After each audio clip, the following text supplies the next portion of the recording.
I don't know about that. Sorry, I have to put my glasses on. It's an age thing. It's okay. Woo! Woo!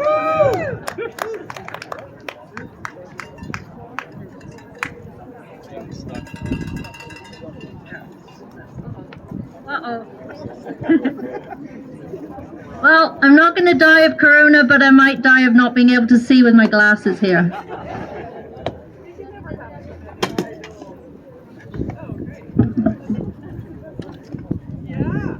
Share this video, people. Thank you, everyone, for coming here today again. My name is Karen Dickson. I have a background in education. I'm going to talk to you about what's happening in every nursing home across Canada. Today, it is our parents. Tomorrow, it may well be yours. In the famous words of Mahatma Gandhi, the true measure of any society can be found in how it treats its most vulnerable members. We are a voice for those desperate to be heard, residents, families, and staff. We have always known that our most vulnerable members of society are at greater risk from any outbreak. Tried and tested protocols were already in place in nursing homes for outbreaks. But we have all been told that they weren't enough. We were told extreme measures would need to be put in place to protect our elderly from this particular virus. In reality, though, COVID-19 has proved to be no more deadly than seasonal flu, even in our elderly population. Information about proven treatment for COVID-19 is also being withheld. And in care homes, there is a far greater and unreported tragedy. The COVID-19 restrictions in force in care homes have been far more lethal than this virus. Families are being denied access to their loved ones. Doctors are being denied access to their patients. Our elderly are being denied access to required medical care. The loss because of this is catastrophic. Why has the government failed and is continuing to fail those in care? Why has living been reduced to mere existence for those in care? How on earth did protection for our loved ones become prison? If we can address what's happening in care facilities, I believe we can resolve this entire viral crisis. It's time to speak to the elephant in the room. So I'm going to use the F word. Don't panic. I know there's children in the audience. I'll save that one for the COVID inquiry when this is all over. But let's talk about what the F word actually is for 2020. The F word is fear. Fear is what's paralyzing our professionals from speaking out. That is a fact.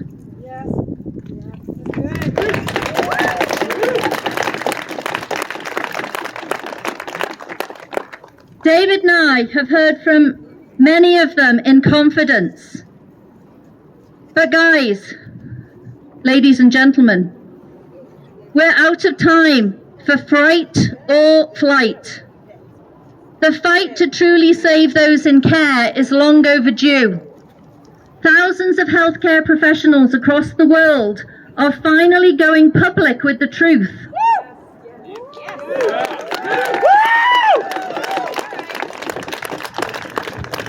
But only a handful have done so here in Canada.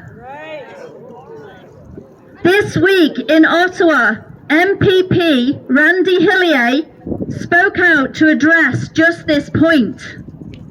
He asked the question, as to why Canadian health professionals are not coming out to defend us, when across the globe others are speaking out.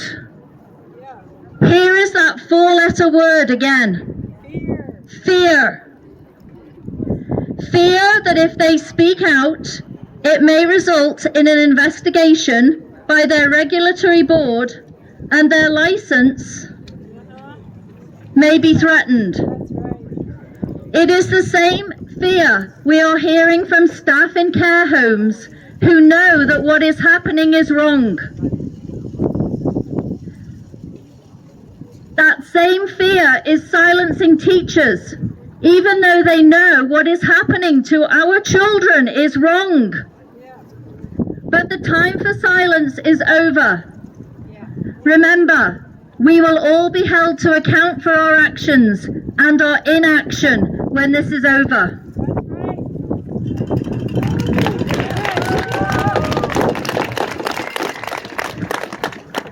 We know that there is a crisis of conscience for the best in our healthcare system right now. That's better, now I've put my glasses on properly. But we ask every professional, every health professional in Canada to reflect on the guiding principles of your profession. In essence, you are asked above all to care for your patients, to promote their health and alleviate their suffering, and to inform your patients correctly, even under pressure. And for pressure, I'm going to bring back that word again, fear.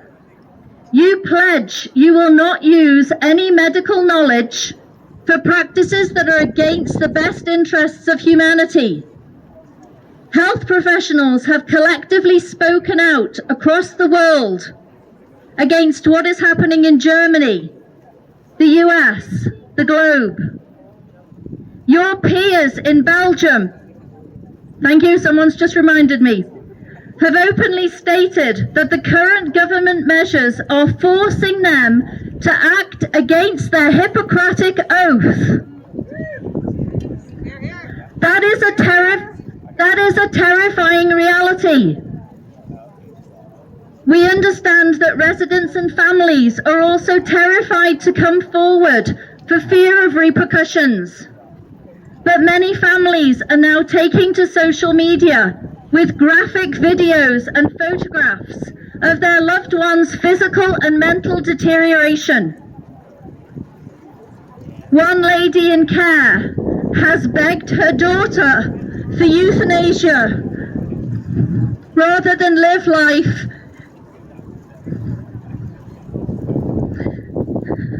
in endless isolation.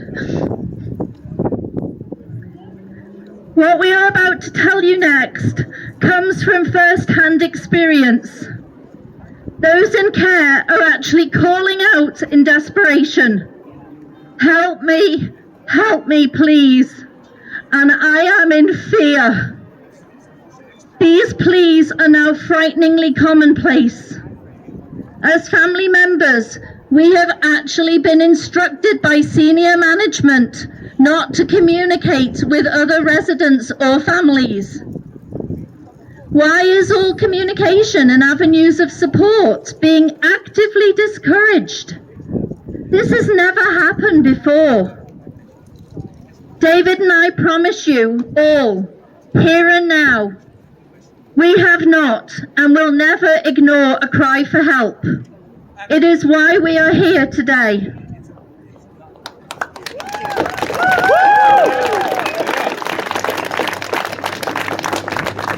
I'd like to introduce a dear friend who I met at the beginning of this crisis.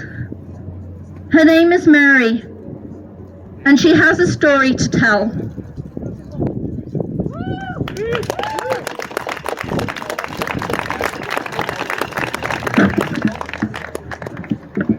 Thank you, everyone, and thanks, Karen, for inviting me to share my dad's story today. Unlike Karen, I am not a public speaker, so I'll forewarn you about that.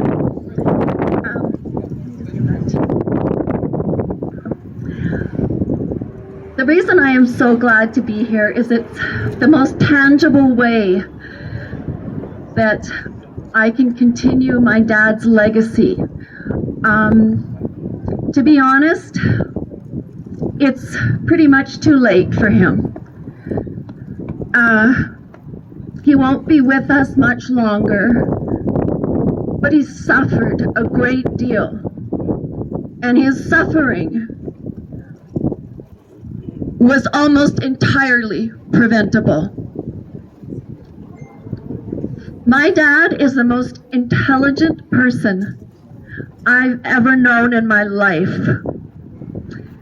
I was one of those little girls, like many little girls, who think, one day I'm going to marry Daddy. His intelligence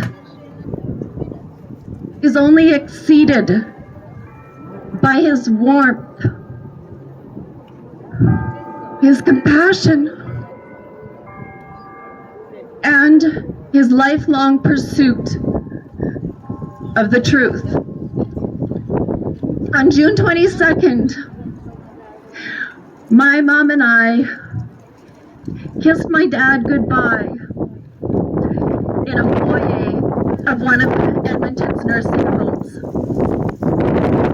We watched him walk through the main doors, which we of course could not, and it took 8 days and many phone calls, begging, pleading, crying, before my mom was allowed to see him. She was granted one 30-minute visit. From the time my dad entered the center, and he has, at that time, advanced dementia. It is now end stage. My dad entered this facility. He had no idea where he was, why he was there. And from that moment on, every single person who interacted with him was gowned, masked, and gloved. Everyone who came into the room stood as far away from him as possible, unless they actually had to perform a procedure which required them to get close. Day after day, all my dad saw were eyes. A face that has only eyes. He became very frightened, and those non-touch thermometers that look like guns, when he would have his temperature taken, because at that time we didn't know the most accurate way is to place it on a wrist, he would flinch. He didn't know who this person was who was coming at his face with something that resembled a gun.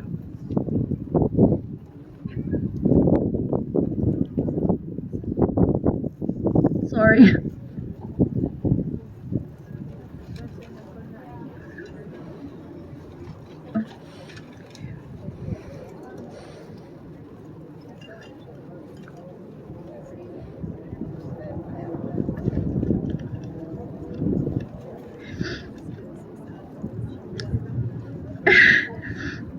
You're doing great.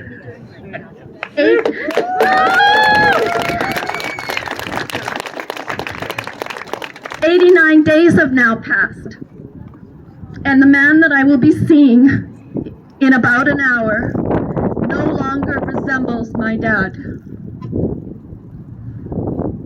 My dad actually used to run marathons, and won often.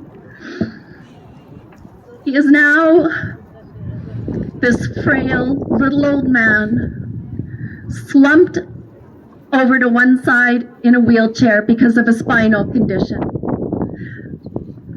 Unable to move or, adjust himself in any way. He's been in this wheelchair since the afternoon he arrived. My dad walked into that facility that afternoon after an unwitnessed fall when he was in isolation and supposed to have a nurse in the room at all times. They placed him in a wheelchair for his own safety. But Mom and I weren't happy. We reluctantly agreed, because if we didn't, it would sound like we didn't want him to be safe. So we said, okay,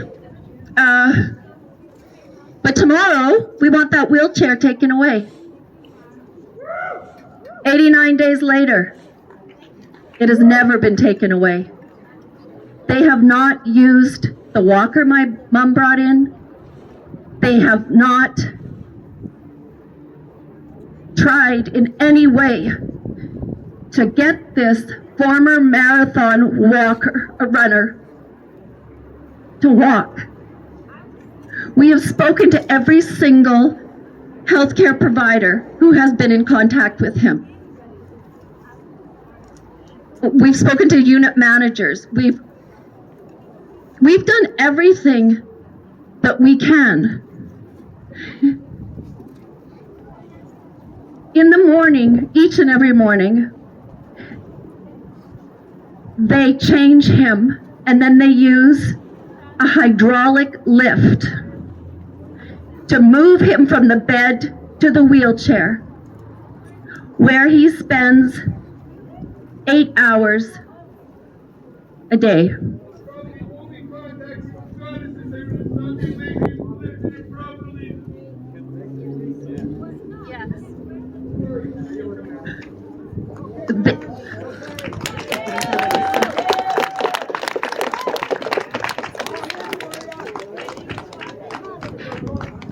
Right after supper, they again use the hydraulic lift to take him from the wheelchair to the bed, where he is changed for the second time that day.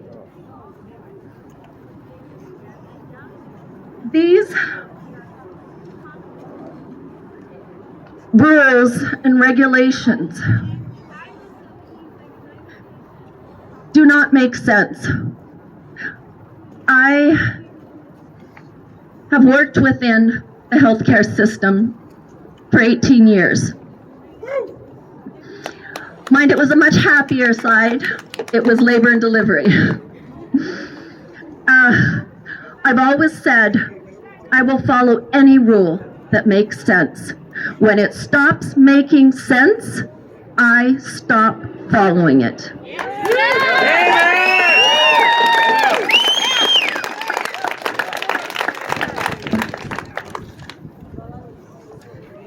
My dad is now running his final marathon.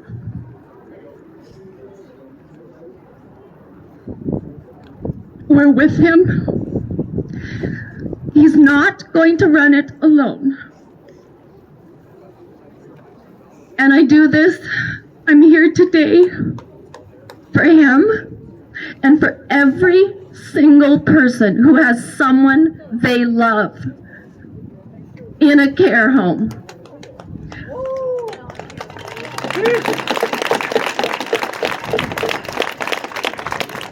I was informed yesterday that the two very, actually huge pressure wounds on my dad's foot, which have been essentially untreated, are now infected. You know, I have accepted the fact that my dad's brain is dying, and I don't have a choice. It no longer properly maintains his temperature, informs him of when he's hungry, or even now, recently, he's unable to use a straw. You know that sucking reflex that little babies are born with? His has died.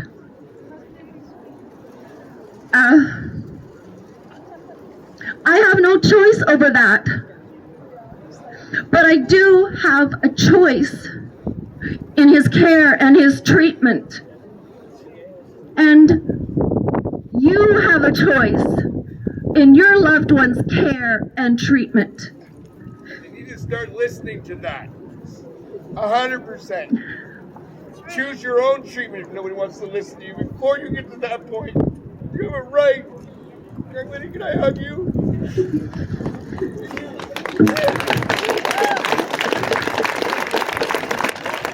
Everybody's got COVID symptoms.